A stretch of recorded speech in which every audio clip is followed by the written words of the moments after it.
Sveiki visi, su jumis vėl aš, Martinex Flow, ir svečiuose šiandien turime. Paukščių. Ir apie ką mes šiandieną kalbėsime? Apie krepšinio naujienas. Teisingai. Taigi, pirmoji tema mes pradėsime nuo... Spėkit kokios komandos. Ogi Neptūno.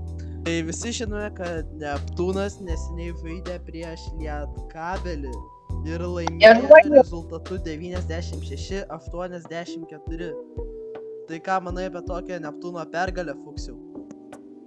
Manau, kad sezoną pradėjo labai stipriai, ant daug taškų laimėjo ir kaip prieš praeitų metų šitą karaliaus Mindaugo 3 bronzos vietą, neblogai Neptūnas pasirodė. Tada turime Neptūno naują sudėtį. Tai ką manai apie naują sudėtį? Galime daug naujų žaidėjų ir kai manai kelintą vietą mes turėtume imti LKL. Manau, Neptūnas šitą bus aukščiau negu Rytas, nes jie labiau taip komandiškai žaidžia, ne tai kai, pavyzdžiui, koksai Rytas pasiema viską ant vieno žaidėjo ir žaidžia. Tai manau, pamatysime daug komandiškų epizodų ir manau, kad kokie antri, pirmi gal bus. Ką manai apie Arno Veličkos pasirodymą Neptūne? Ar tikėjaisi to? Tikėjausi tikrai, nes Eurobaskete labai gerai žaidė, ypač prieš Latvius. Ir šiaip labai geras žaidėjas. Ir realiai galima tikėtis iš jo viską. Ar tikėjaisi jo pasirodymą Neptūne, kad jisai atvyks į Neptūną žaisti? Nežinau. Nemaniau. Tada turime Vitalijaus Kozio plyšusi blauzdos raumenį. Pirma naujiena. Įdomu, kiek laiko negalėjo žaisti Kozys. Ir jo. Sudėtis mūsų Neptūno šių metų yra tikrai gera. Tai gal vyresnysis treneris nėra labai jau geras. Gavome Veličką, gavome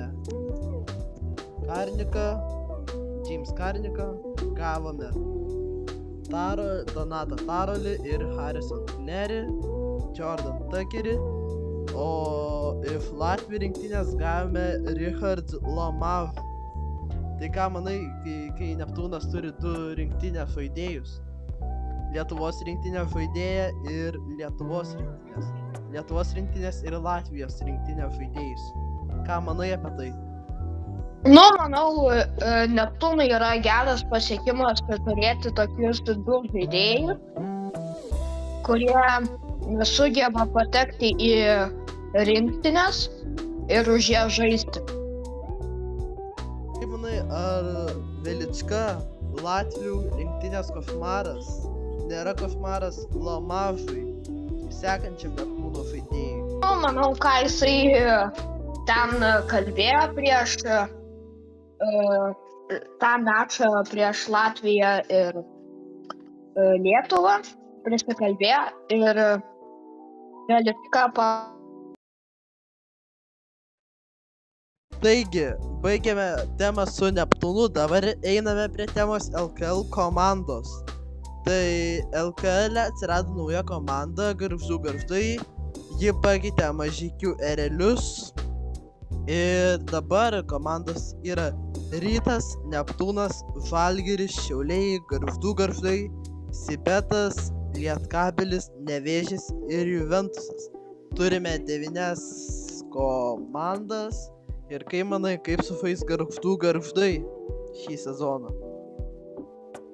Manau, kad jie vakar pradėjo su žaidimu.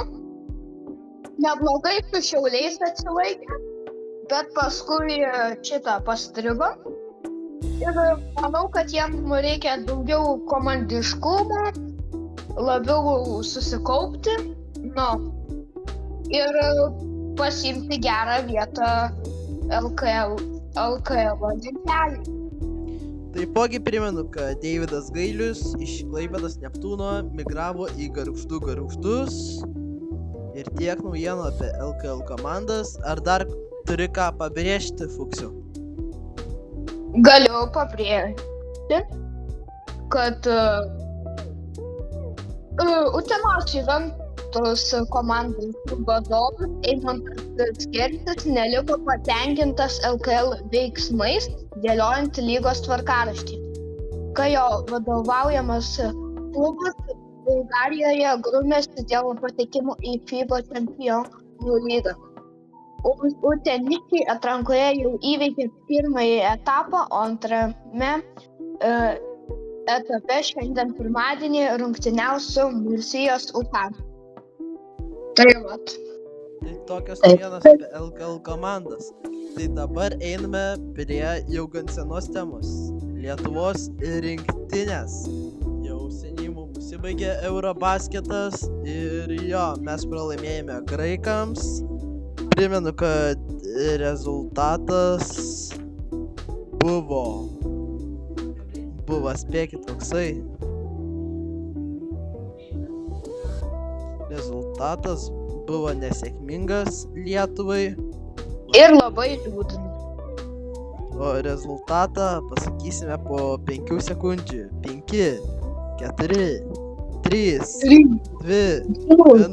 Tai rezultatas yra graikų pergalė 87-76. Tai labai liūdnas rezultatas. Tai ką manai, Fuksiau? Realiai pradžią labai gerą turėjimą, ne? Taip. Tai vat, turėjom gerą pradžią, bet gaila, kad mums paskui nepasisekė ir mes pralaimėjome jiems. Bet nereikia ko liūdėti, nes mūsų lietuviai užėmė 5. vietą. Taip, tai yra gan nebloga vieta ir kitą kartą, manau, mums labiau pasiseks, nes gal atvyks Matas Buzelis ir Sabonis mūsų. Ir Kasparas Jakučionis. Taip.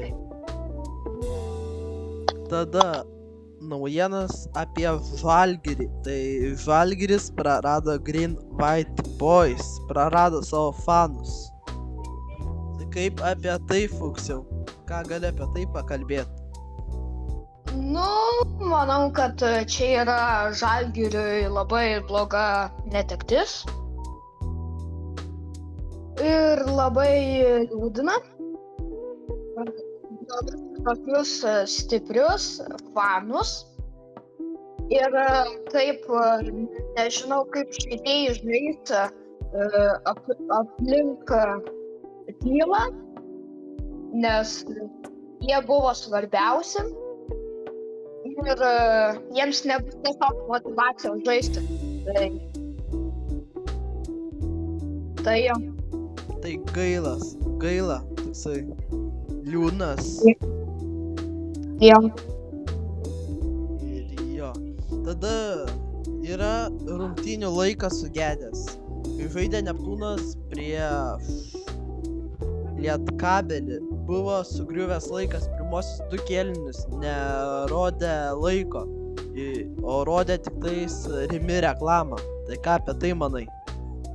Susitvarkys, bet manau yra labai blogai, kaip Lietuvoje yra geriausia lyga ir jie negali su tokiomis techninėmis,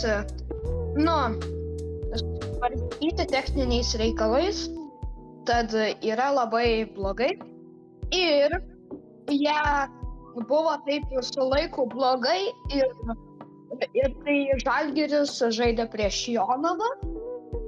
Pirmosius 2 kėlinius ir tada, kai vakar žaidė Šiauliai prieš Gargždus, labai ilgai laikas bėginėjo. Kokią vietą pranašauji Neptūnui šį sezoną LKL? Top 3 tikrai bus. Gerai.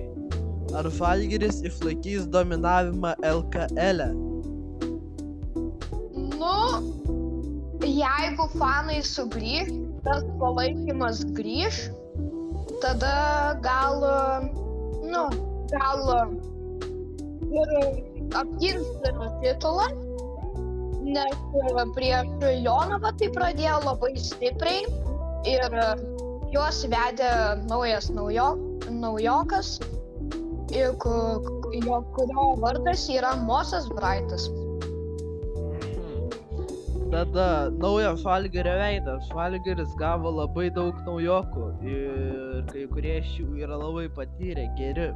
Tai Žalgiris gavo Nigel Williamsą Gosą, kuris neseniai atšventė savo gimtadienį.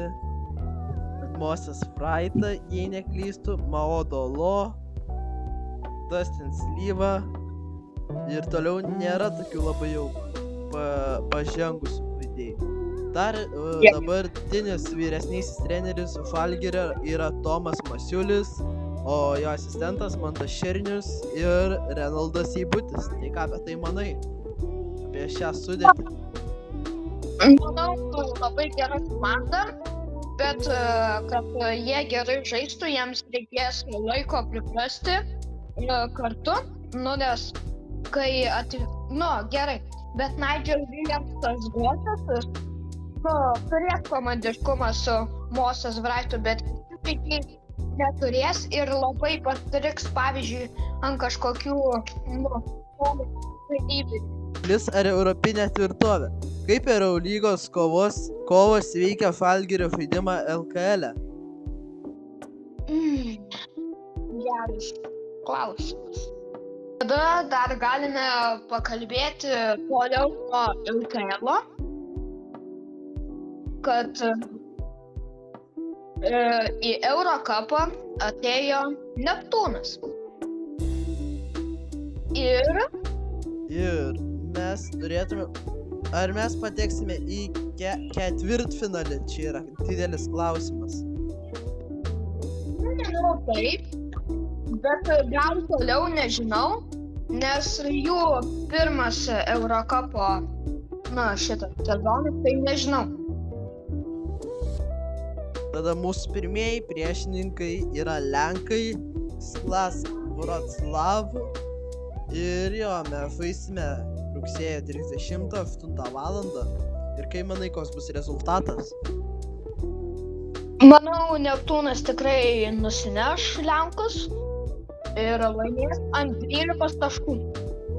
Taip, aš tai duočiau prognozę, kad Neptūnas laimės ant 6 taškų.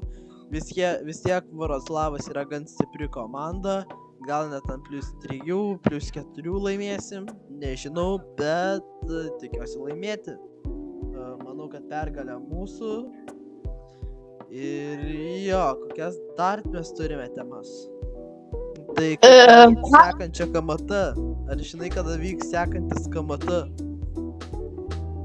Karaliaus Mindaugo taurė. Žinau, kad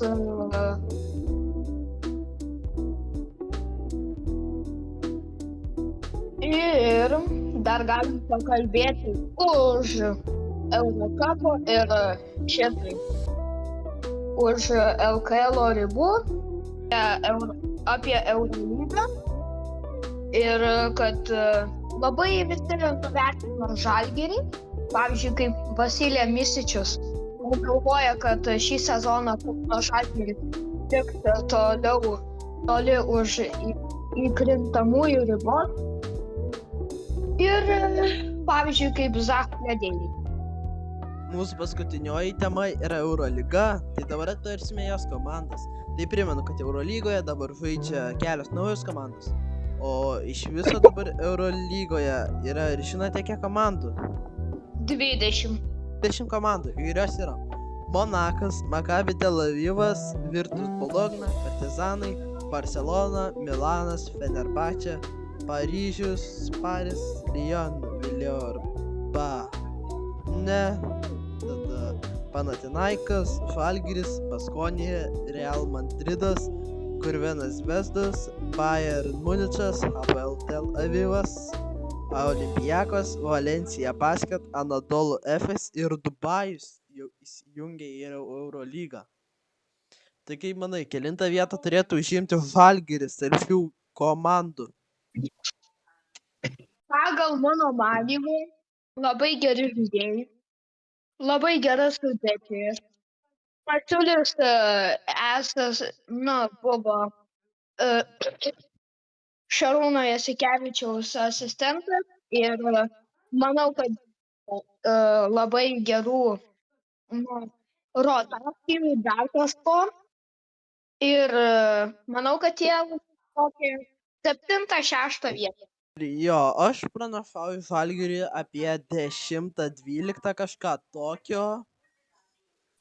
Ir jo, manau, Dubajus turėtų imti gerą vietą, nes Dubajus tikrai gerai žaidžia, jie tenais.